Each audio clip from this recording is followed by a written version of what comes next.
kilesas are the most important thing to know, because they're the enemy. Those are the things which are causing all the trouble. And they come from avijja, the ignorance. Avijja is like a distortion within one, which puts everything in the wrong light. It twists everything around. And the kilesas are what come from this avijja. So these kilesas are part of oneself. It's said that in the heart there is Dhamma and there's kilesas. And the two fight each other. And when we think or do anything, we do it as though I am doing it, like that. But that I there has got a lot of kilesas in it all the time. Because of these kilesas, the actions are not pure. And the ideas are not pure either, because the kilesas are there. Even in good things, they're still not pure. They're good things, but good things are what give good results. But the actions are not in a sense pure. Because they're not pure, they lead to results which are impure also. Now, when one wants the world, one wants to go to the world, one wants to succeed in the world, what is this success? So after all, Loka Dhamma. These four Loka Dhammas. Yeah. It's these things that everybody wants in the world. The wanting to display self. What is this self that we want to display? What is the thing we want to raise up all the time and display? If one looks, one sees it's it's an imposter. It's something that pretends or makes out that it is what in fact it's not. It's making out that it's the sort of essence, it's the essence of one's nature. But in point of fact it's not, it's a composition.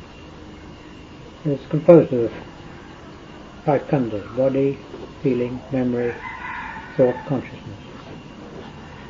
So it's composition of these things. And these things give the idea and feeling of there being some self. And when there's self, then we relate everything to self. There's a relationship of this and that all the time. We have this relationship. And with this relationship then, because we want to boost the self, we want to make sure that the self is better than what's out there. And so we want to raise it up in good ways or bad ways, however it may be. And the kilesas get into it, and they then work on it, make one think in all sorts of directions to try and do just that. And if one looks at what the result of that's going to be, first of all, the first result obviously is distraction. The mind's going to be distracted by the world, all sorts of things. It's going to have endless pursuits and things that it has to deal with. Business, position, well, you know what it means, all the sort of mess of the world. And in this mess of the world, what's going to happen to one's chitta? What's going to happen to one's kilesas? It's just food for the kilesas. Feeding them the whole time, just strengthening them. Whereas the Dhamma is going in the opposite direction.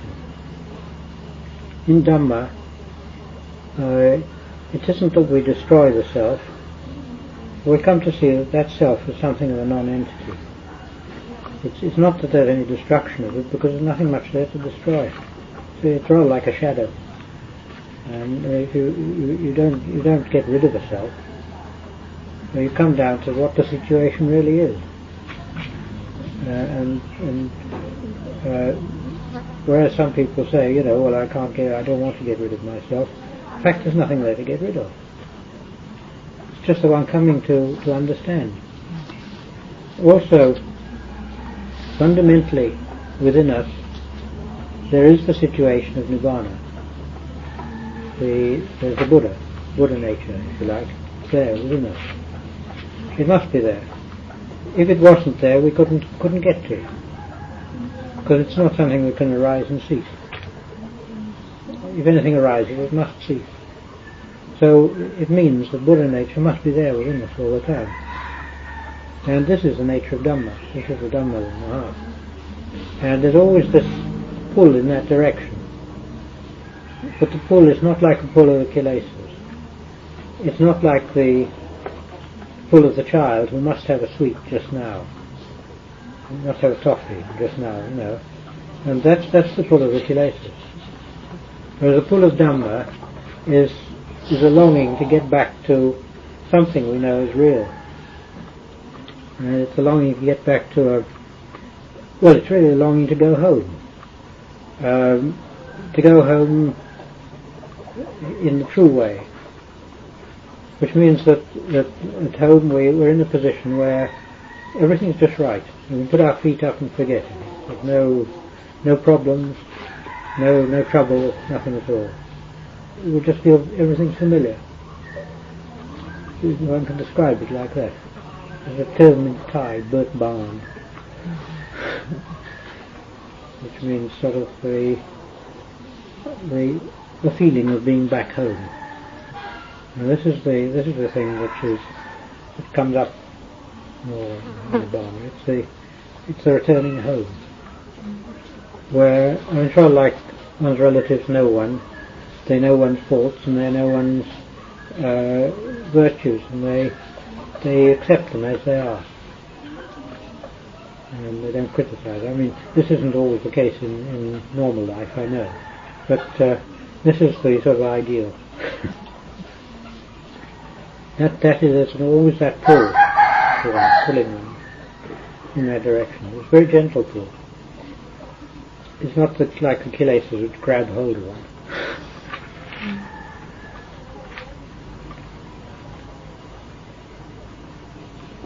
Fundamentally, everybody wants that situation. And they know it's there, but they can't define it. Yes, that's true. You defined it very well. You defined it very well. It's very helpful. It's not a real definition, that. Or it is just a suggestion of the direction. Because the real thing is the unconditioned. Now, the unconditioned is something that nobody can imagine, except somebody who got there.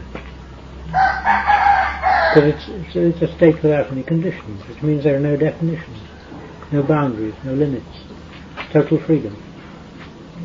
But we can't understand what total freedom means. Because you can't describe it, whatever description one gives, it's a makeshift. Anything like wanting friends means that we feel a certain inadequacy in oneself. There's something missing there. And you want something to measure yourself against. You want something to relate to, measure oneself against. When the chitta becomes competent in itself, then there's no need to measure it. One knows it's right. And friends, alright, one has friends then, but there's no attachment, no wanting. The wanting goes out of it. That's competence of the chitta that's required inside. And that's where the practice leads. One finds when one takes up Dhamma, the friends that one used to have, in large part they just go away and has no contact with them. But one gets other friends who are like-minded. They're also interested in Dhamma. And really speaking, they're probably better friends. In Buddhism, the having of true friends is very valuable. So a true friend usually means like someone like Ajahn, the Ajahn, who one can rely on 100%. Kalyana. Yeah, Kalyana. That's the thing that really matters. And if you've got a true friend there, that's very valuable. One feels confidence, sort of, well, whatever I say to him, whatever I tell him, I know he won't take it wrong. He may scold me for it, but he won't take it in the wrong way. He won't go wrong with it. There's a saying in the Buddha says that if you find a Kalyana Mitta, you can go with him. But if there's no Kalyana, you just go alone. Yes, we go alone. Yes. And, well, going on one's own doesn't necessarily mean travelling. It means inside, going on one's own. Far better being on one's own, being one's own guide there, than relying on false teachers. Very careful false teachers. There are some who have quite an understanding, and they're not false, and they can help quite a lot, although they haven't got the full way. There's some like them. And they're quite useful. But there are others who go the wrong way. The bhikkhus often go together, two or three of them to a place, and if they're going out in the forest or in the hills and forests, they often go together, but they look on each other as equals usually. There's probably one who's a bit more burn. Flipping burn. There's one like that, but the others, they look on themselves as being more or less equal, and they can then practice their way individually. Often if they go to a place and stay there, they won't stay together, they'll go a little distance apart. Earlier you talked about the self wanting to make sure it's better than others. Yeah. How do you give that up? That's something I have a hard time with. Can you give a hint? Anyway, to get to know oneself.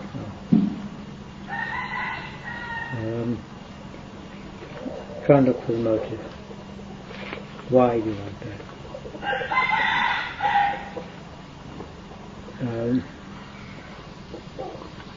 Wherever we want something, there's an inadequacy. There's something missing. And even the things that we need, we want something, but we only want it because it's lacking. So if one wants self to be better than others, or higher than others, or anything of that sort, there's something lacking in the self that it wants that. What is it that it wants? One should ask himself that. Because, after all, when there's wanting,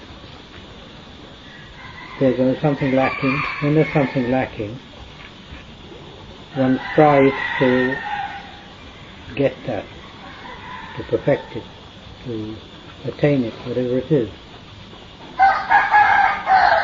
And in the striving, there's often a lot of hard work,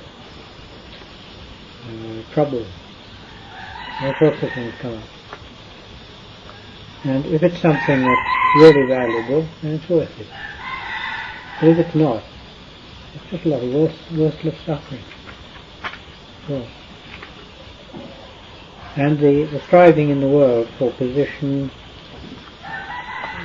wealth, what have you, all these things, what is the value of it really? When you look at it, a person strives for wealth, they work hard, businessman, and they put everything into it.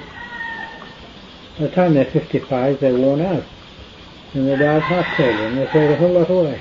What's the worth of it? Maybe.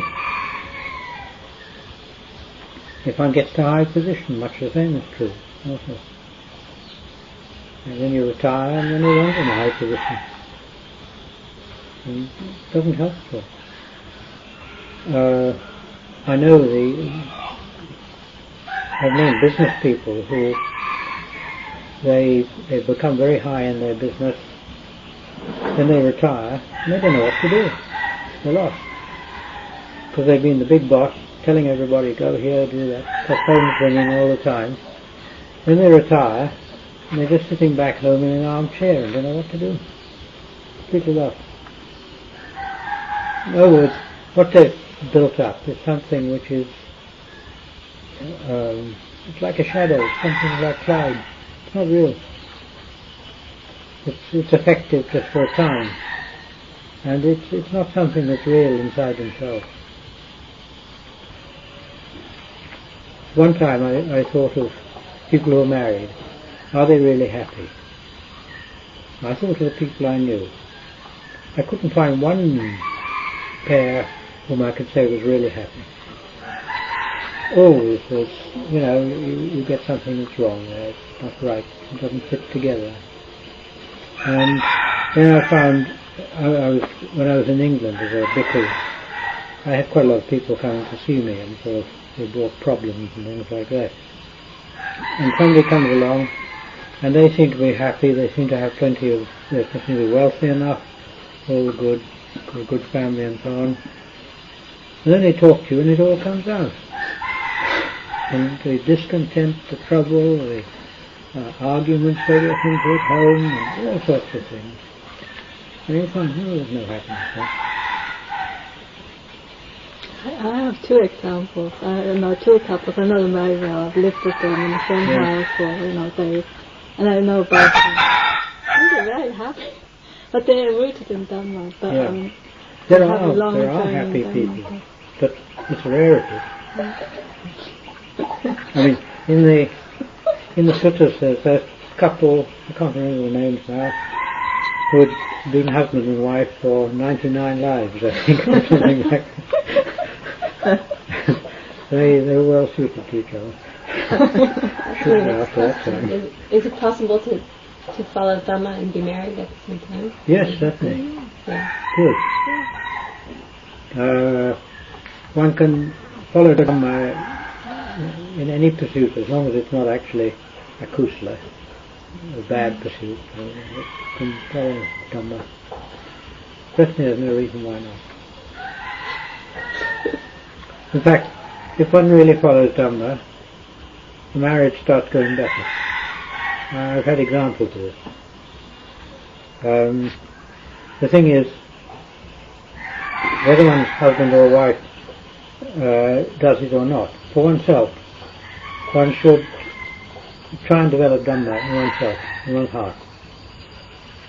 Now, if one can develop calm in oneself and get one's Dhamma down in the heart here and keep one's chitta inside, you find it gains strength gradually.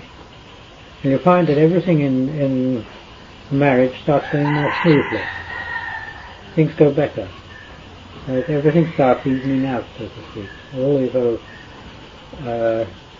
sharp points, these rocky bits start gradually getting less.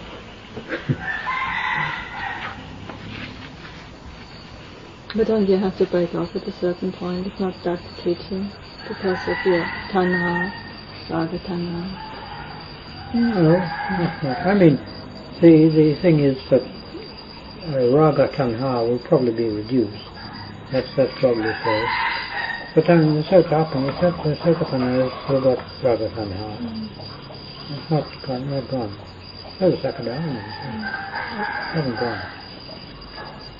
There was one woman who came, she had a lot of problems with family, and she was very upset about it. I talked with her, and I told her the only thing what can do is to get your chitta right inside. If you get yourself right inside, it'll put things right outside.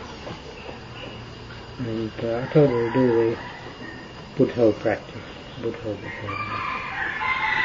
And I said you've got to do it, otherwise things will go all wrong, it'll get worse and worse.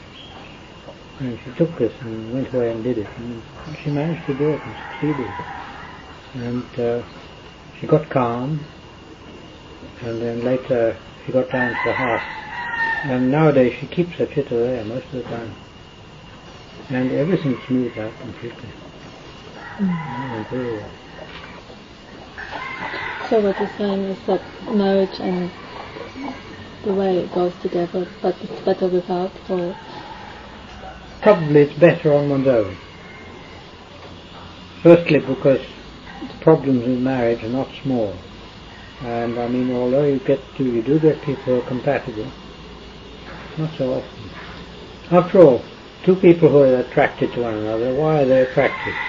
One of the prime reasons is that the other person has got what oneself is lacking. Because of that, you'll get two people who get married because they're completely opposite characters.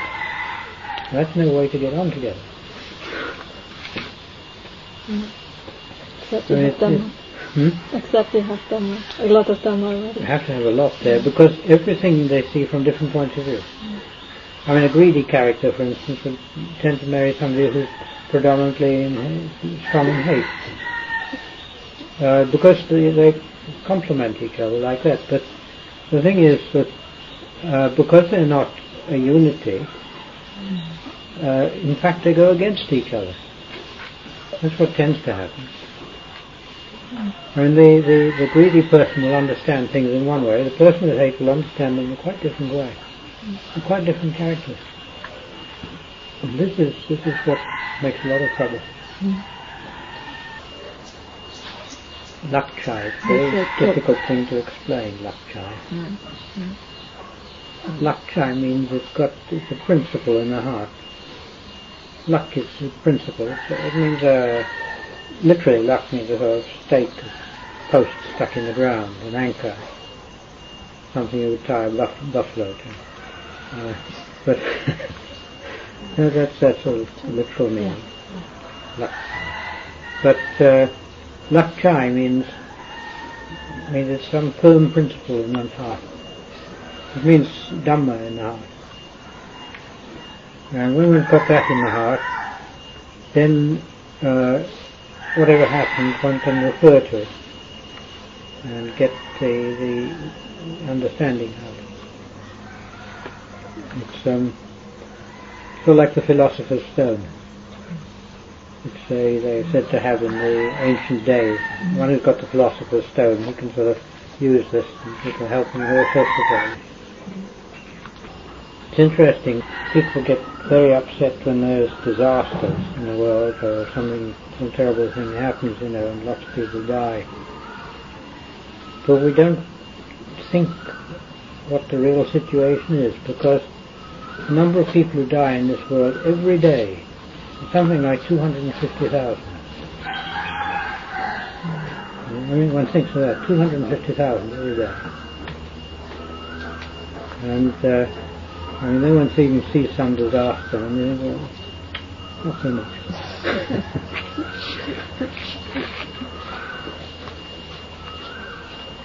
And people get very upset by disasters and they take great notice of them. But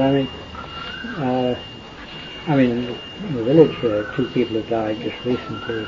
It's relatively Tian. And somebody else last night, I don't know who it was. I mean, whether one's young or old, one can die. The only thing is, when one's old, one knows that there's a greater probability of not lasting very long. When one's young, there's perhaps more probability of lasting. One never knows. One never knows who's going to die first. Yes. Young or old. Like that French woman who was 119 years old, and somebody asked her, well, what do you think of the future? She said, I expect it to be brief. Very short. One has to give up. Is that one who wants to give it up? But doesn't Tanachan... So he says like you have to give up milk, that's Raga Tanha, okay? Well, those are external things which might tend to induce Raga Tanha. They're not. But they tend to induce it. They produce bodily conditions which tend to arouse Raga Tanha. That's all. Because of that, Tanachan says it's probably better to watch out for it anyway. He doesn't say don't take it. But he says if you find it does that, then be careful. Keep a watch out. And the other would be Kilesa? Which? That's saying I have to give that up. Well, when one thinks I have to give it up, this is when saying that I have to give it up, I am doing something. I think that I must give it up. We can't work that way. That one who wants to give it up can't give anything up. I mean, if it gives up, it gives it up by violence, and it isn't really giving up at all. So all one can do is go on training, and learning the way, and seeing the danger of it until the penny drops, until one understands. And then the giving up comes of itself. In fact, there isn't any giving up. The whole thing just becomes void. I can see that, but but seeing that on the way, and then seeing myself, okay, I'm here. To over there, I might go into this relationship. That's the question. The thing is, what one can do is, if one finds any tendency of rather tanha coming up, one can search and think, what am I doing wrong? That's where this is coming up. And one can then avoid that. But the thing is, you can't just get rid of the raga tanha like that. What one can do is to sort of see, are my thoughts wrong? Am I doing something which is wrong? That's all one can do. But, you can't really just give up raga tanha like that. In fact, giving up is it's in so many things. It's something one can't do. Just wanting. That's raga tanha. Like sexual craving. So if you're married to have fun. This is the most important. It's the underlying thing, and the thing is, it's one of the most important factors of the lot, of the kilesas, because this is not merely an overt sex like that, but hundreds of other things it comes in. Nearly all the violence in the world is due to this. Just this one factor, raga tanha. Now you look at Yugoslavia. What's behind that is fundamentally raga tanha. Because that doesn't happen without something in the hearts of people. And that's the major factor that's driving it on all the time.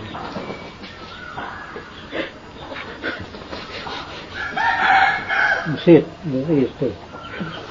These chickens. What makes the cockroach fight together? Just that.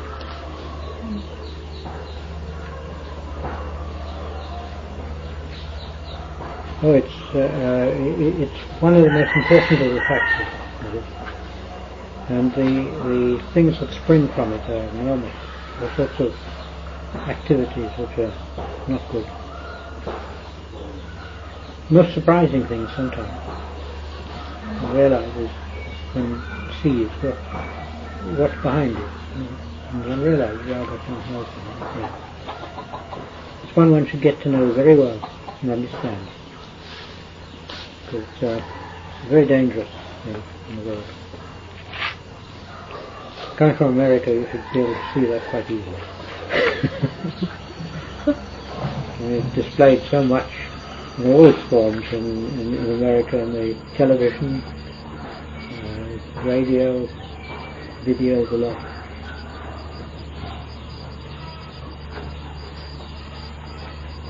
But one has to give up following raga tanha.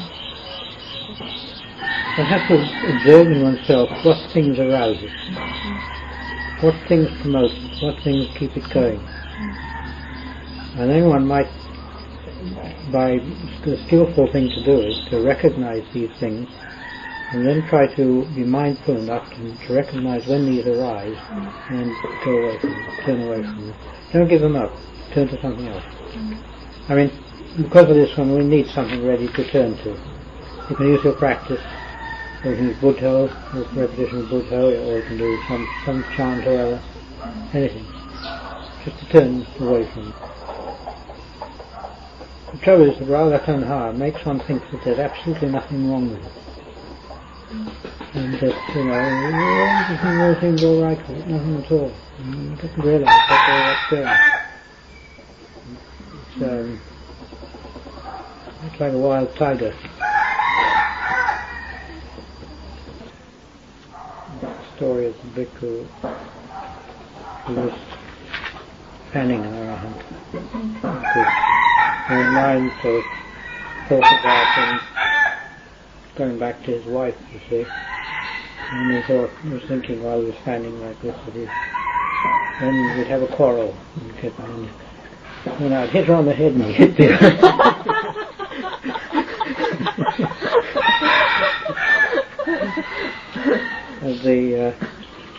they told the Buddha, he was afraid and he went away, you see. So they brought him to the Buddha. The Buddha said, that's what happens when you don't control your mind.